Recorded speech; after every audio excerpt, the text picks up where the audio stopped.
the event's really to try and raise awareness of what materials engineering is. So we thought this would be a really great and fun way of showing like a way materials can be applied to things that people will recognise, like fashion. I guess the possibilities of 3D printing in the fashion industry would be bespoke, customised design for each individual.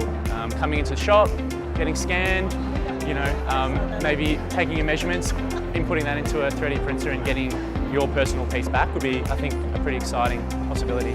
So we basically just said come up with a really fun design that could be changed by people on the night, and they came up with this really cool pendant face design so that people can control it with their face, and then we made sure that the face was actually going to be printable and workable. Drew me to this event was like the Alpha 60 brand. They do such interesting things and I thought, this is an event that they'll do something really cool with. I think I would be really interested in like buying jewelry that's like 3D printed. I think it would be really cool. Like you could get such interesting shapes and concepts out of it that you just probably couldn't get from like traditional forms of jewelry. I think it'd be really interesting.